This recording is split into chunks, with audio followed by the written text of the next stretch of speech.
আসসালামু আলাইকুম ওয়া রাহমাতুল্লাহ। একটা টপিক নিয়ে কথা বলবো। আমরা দেখেছি বাংলাদেশের সমাজে গ্যাসের দাম বেড়েছে, তেলের দাম বেড়েছে, বেতন দিতে পারেনি, বোনাস দিতে পারেনি। সবকিছু অভাব অভিযোগের মধ্য দিয়েও আমাদের বাংলাদেশে যে প্রচারণাটা গত কয়েক মাস ধরে বিশাল রকমের মার্কেট পেয়েছে, সেটা হচ্ছে সবজির দাম কম। এবং সেটা নিয়ে আমরা অনেক কথা বলেছি। আমরা বলেছি যে কৃষকরা তার উৎপাদনের মূল্য পাচ্ছে না, এবং যার ফলে যেটা হবে, কৃষক বঞ্চিত হচ্ছে এবং কৃষক লসের সম্মুখীন হচ্ছে, যার ফলে সে পরবর্তীতে সবজি উৎপাদনে আর উৎসাহী হবে না। এবং সেটার উপর ভিত্তি করেই প্রথম আলো একটা নিউজ করেছে, যেখানে তারা বলেছে কৃষকের ঘরে ঘরে আলুর স্তূপ, দাম না পাওয়ায় খাওয়ানো হচ্ছে গরুকে। আমরা এই কথাটাই বলেছিলাম। অনেক জায়গাতে কৃষকরা তাদের সবজি মাঠে ফেলে দিয়ে চলে এসেছে, কারণ হচ্ছে সবজির দাম কম। কিন্তু তাহলে এখানে যেটা দাঁড়াচ্ছে সেটা হচ্ছে আমাদের গরিবদের শোষণ করা হচ্ছে, লোকজনের ক্রয় ক্ষমতা কমে যাচ্ছে। আমরা এই কথাগুলো নিয়ে আসছি না। আমরা বলছি সবজির দাম কম, ইউনূস সরকার দেশকে উন্নত করতে করতে করতে করতে একেবারে ব্যস্তের যে সর্বশ্রেষ্ঠ ব্যস্ত সেটা বানিয়ে দিয়েছে। অথচ বাংলাদেশে গত 8 মাস ধরে আইন শৃঙ্খলা পরিস্থিতি খারাপ, মবের রাজত্ব চলতেছে। কৃষকদেরকে বঞ্চিত থেকে আরও বঞ্চিত করার জন্য তারা কি করেছে, তারা আলু যেখানে স্টোর করে রাখা হয়, যে কোল্ড স্টোরেজগুলো আছে, সেগুলোর ভাড়া বাড়িয়ে দিয়েছে এবং সেগুলাতে তাদেরকে অ্যাক্সেস দেয়নি।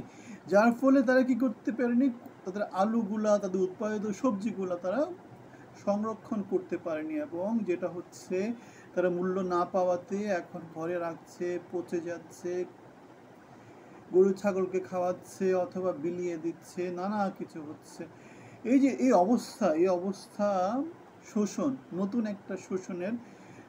একটা শোষণের জলজ্যান্ত উদাহরণ।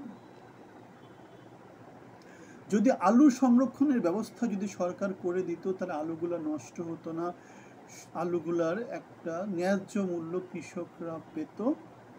এখন এটা নিয়ে সরকারের নীতি নির্ধারণেরা কোনো রকম মাথা ব্যথা নাই। তার মাথা ব্যথা হচ্ছে এক চেকে 800 কোটি টাকা মেরে দেয়া, এক চেকে ব্রাদারকে কি করে দেয়া, একদম চুনুপুটি থেকে সিনিয়র সচিব বানিয়ে দেয়া, প্রমোশন দেয়া, মাসে মাসে বেতন ভতন বাড়া দেয়া, কে কয়টা গাড়ি চালাবে সেগুলোর ব্যবস্থা করা, নির্বাচনকে কত ধান্দাবাজি করে কত পিছানো যায় সে ব্যবস্থা করা, এবং নানা রকম কমিশনে ব্রাদারকে নিয়োগ দিয়ে বিনা কাজে পরিশ্রমিক হিসেবে দেওয়া। যেমন মনির হায়দার বাংলাদেশে থাকে না, সে আমেরিকাতে থাকে, তাকে বেতন দেওয়া হয় বাংলাদেশ থেকে, এমন অবস্থা। অথচ সে জাতীয় ঐক্যমত কমিশনের অন্যতম একজন মুখ্য সমন্বয়ক। এইভাবেই চলতেছে আমাদের ইউনূসের নতুন পাগল ছাগল, বুড়ো ছুড়ো এবং মব কেন্দ্রিক শাসন, মাফিয়া কেন্দ্রিক শাসন। আমরা বলেছি মাফিয়া মানে কি, নিজেদের ভাই ব্রাদার নিয়ে কেউ একজন বড় মাফিয়া, কেউ একজন ছোট মাফিয়া, বড় ভাই ছোট ভাইদেরকে দেখে রাখে। আমরা গডফাদার দেখেছি না, গডফাদার মুভির সিকুয়াল 1, 2, 3, ওইভাবেই এখানে চলতেছে, কাউকে দেখে রাখছে। ইউনূস হচ্ছে গিয়ে সরকারের প্রধান, তার সহকারী প্রধান হচ্ছে ডক্টর আসিফ নজরুল, এবং বাকিরা হচ্ছে দুধ ভাত। এভাবেই আমাদের সমাজ চলতেছে, এবং তার কোনো রকম ভালো ফল আমাদের সমাজে আমরা গত 8 মাসে এক ফোঁটাও কিছু আমরা দেখতে পাইনি। আপনারা কি দেখেছেন কমেন্টে একটু জানাবেন। সো তারা আমরা এই কথাগুলো অনেক আগে থেকে বলে আসছি যে কৃষকের সবজির দাম কম, এগুলোর এফেক্টটা কৃষক পাচ্ছে, শোষিত হচ্ছে কৃষক, শোষিত হচ্ছে গরিব মানুষ। অথচ আমাদের সমাজে কত রকমের প্রচার প্রপাগান্ডা চলতেছে না।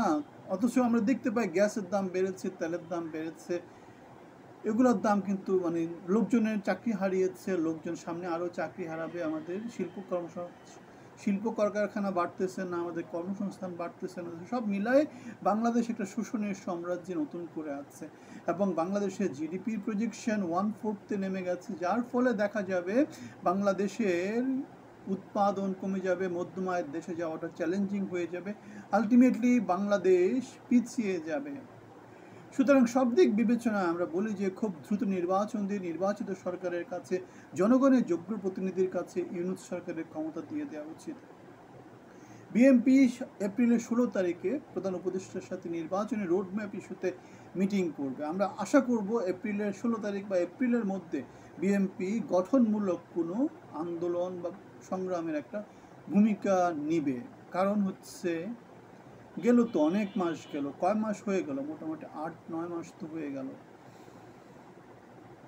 কি করেছে পরিবর্তন? কি তেমন করে কিছু আমাদের চোখে পড়েছে? আমাদের চোখে তো পড়েনি। সবই যেটা পড়েছে সবই হচ্ছে প্রচার এবং প্রোপাগান্ডা। আপনাদের মতামত জানাবেন। ভালো থাকবেন। ধন্যবাদ।